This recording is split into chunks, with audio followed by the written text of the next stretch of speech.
How's it going, everybody? Hope you're all doing well. So today we're going to be discussing the Garmin Tactix 8. And I've been using it for about 30 days now, and I want to talk about my experience with it and the notable improvements that I have found over the Tactix 7, which is right here, which I am a 2-year user of. Of course, I am a user of the Delta, the Charlie, and the Bravo, which is all of its predecessors. So I pretty much have generational Tactix series watches that I have used throughout my military career, which is really what this watch is heavily marketed towards, that outdoors military tactical environment. And I'm going to explain the improvements and some of the negatives with this watch coming up.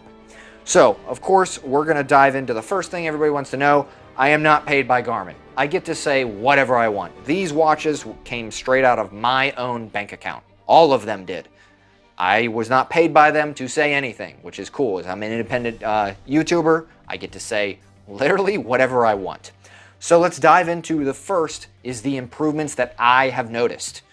And also we're going to discuss about some of the improvements that I haven't. Now, the better battery life, that is one of them. I have noticed a difference. It is a minor difference, but I think that has a lot to do with the solar capabilities of this watch. If you look at the 7 originally here, the solar panel used to be, let me get it in the light, used to be this amber ring right here. That is how it collected a lot of light and turned that into electricity, of course. Now, what Garmin has done on the 8 is apparently they made the entire screen that coating, which is capable of pulling in that light, which is pretty cool. I have noticed an increase, especially wearing it around and, just using it day to day. The solar capability of this is much better. Now, of course, this is not the AMOLED version. I am just not a fan of the AMOLED version. If you are, that is fine. It's based upon user preference. I like the MIP version. This is what I went with. Next is the flashlight. Now, most of you may not want or care about this, but I have noticed a slight difference, as in they increased the capability of it over the 7, and it's slightly brighter. Some of you probably don't care, but I have noticed a difference. Hey, they are making improvements over the watch, and it's nice because when you do use the light, it actually updates you down here in the battery life. As you can see, it's 3 days, and then it should update on its own, and there we go, it went back to 11, because it's showing you, hey, you're using the flashlight, you only have 3 days worth of use on this setting, and then we're gonna die. So that's kind of pretty cool, in my opinion. Screen brightness as well. Let me get in a little bit closer and hopefully you can see the difference. I'm going to turn both of these on. You may not be able to notice it, but the 8 seems to be a little bit crisper, what I've noticed. Especially when you put them both on, say, 30%, I notice that the 8 is slightly brighter. And it was funny because initially I did not notice this whatsoever. It wasn't until someone else mentioned it in the comments and said, hey, I think it's a little bit brighter. So I started really looking into it over the past couple weeks, and I can notice a difference. Is it a massive difference? No, but it is enough to be noticeable within those first couple weeks. Like myself, you may not be able to pick it up initially, but then over time you may enjoy it and go, wow, that's a little bit better. Next is the maps features on this. Not gonna go too heavy into this, but the map feature of the 8 is slightly different. The user experience with the map is more improved. And I like how there's more information and stuff like that. I'll throw some B-roll up on the screen for you. It is a little more user-friendly when you're trying to navigate and look what's around you. Slightly better. Next is the heart rate monitors. Of course, they bumped it up to the next generation 5, of course, and you can immediately tell the visual difference of them. And I have noticed it to be slightly accurate. I wore them on both wrists to try to see and compare between the two of them. And I have noticed that the newer version is a little more quicker and it is a little bit more accurate. So yes, it is an improvement. And it probably is an improvement for those of you who are concerned with working out and getting that exact specific data. Next is the user interface. It may look similar, but it is actually not.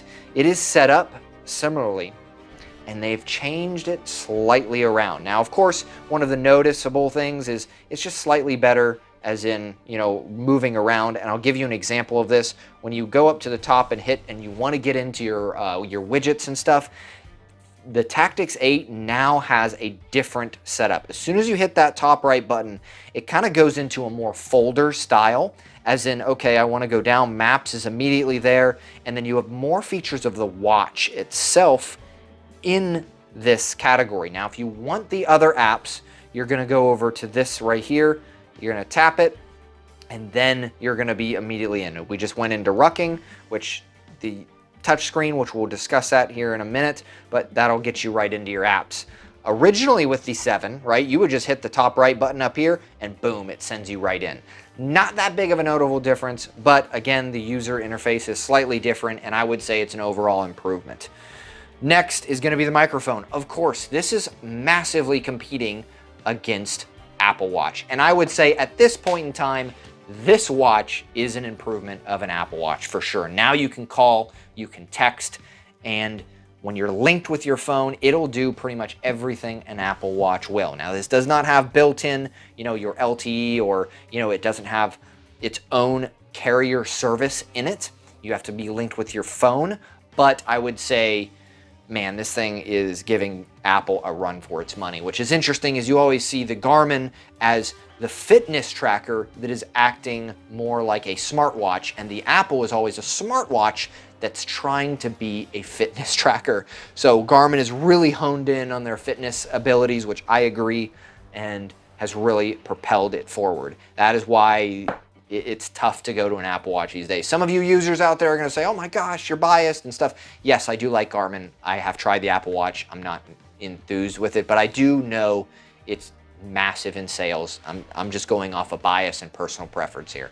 If you like it, keep sending it, that's fine. I'm not here to steer you any differently. Technically, I just want to share my opinion. Next, let's dive in to the band.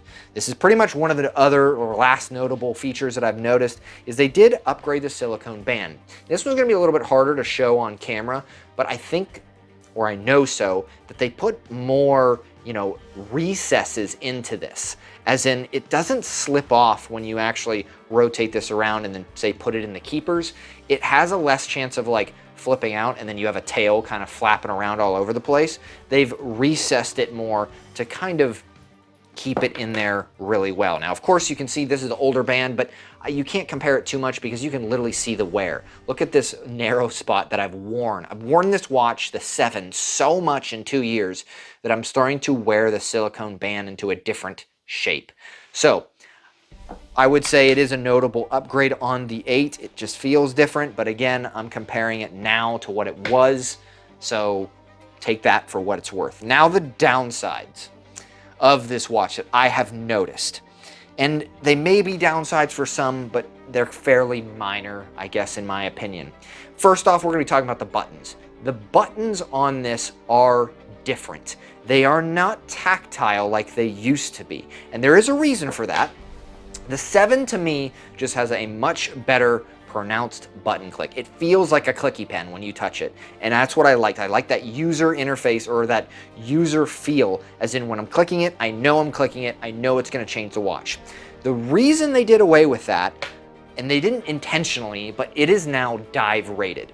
And now the case itself is separated from the internals, meaning water can't get through there. From my understanding, the buttons originally connected inside and there's a potential for water to get inside. Now with this, there is not, so not that capability.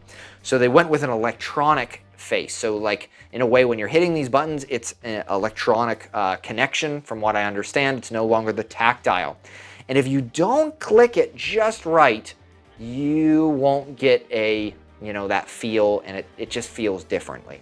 But if you really push on this, you can get it to come back. Minor argument. Next is the feel of the touchscreen.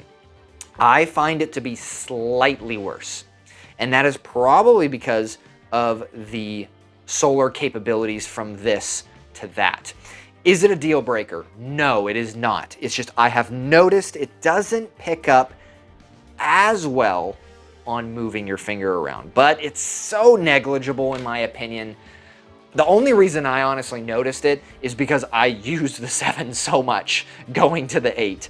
Most folks like yourself, if you just buy this watch, you're probably not gonna notice it. So, overall, if you are a Tactix 7 owner, is it worth it for you to go to the 8?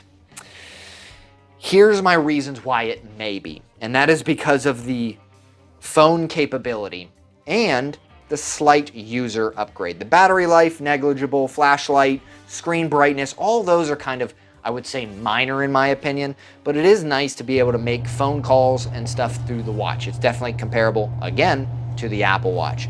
It's going to be a harder sell from a Tactix 7 to go to a Tactix 8. But if you are a user of someone, using a 5 series or a 6 series Phoenix, this is a massive upgrade. If you are a Tactix Delta user and you put on the 8, you are going to be pleasantly surprised. So for some reason, if you skip the 7 and you go to the 8, you are going to be like, wow, this is very impressive. So that is where I would recommend. If you are a Tactix Bravo or a Charlie or a Delta user currently, man, the 8 is a huge step up in capabilities. But from the 7 to the 8, minor. You're going to want specifics of why are you going to upgrade to it. But that is just my opinion. I overall think that it is an improvement, which is different from my initial one-day review of it. Because up front, just looking at this, I didn't think it was very, I would say noteworthy, as in like, okay, it's the same watch. But then as I used it for now, the last, 30 days or so, it is an improvement. So if you guys like this kind of stuff, want to see more, I am going to be doing way more updates on this watch as we continue. If something fails on it, if something's really good, I'm going to bring that up and we're going to discuss it. So definitely like, subscribe. I greatly appreciate it. If you guys want patches or stickers, we have them. That helps the channel literally so I can go out and buy more stuff. I would love to get a ton of people buying things so I can run out and buy the AMOLED version of this, but it's going to be $3,000 for the 2. And then if I tack on this, $4,600 for 3 watches, that is a lot for a small channel like myself to upfront the bill of an entire year. So it definitely helps out if you're PayPal, Patreon, or want to donate and see real world opinion and photos and views and experience. This is where you can get it. So again, I greatly appreciate it, and I hope y'all have a great day.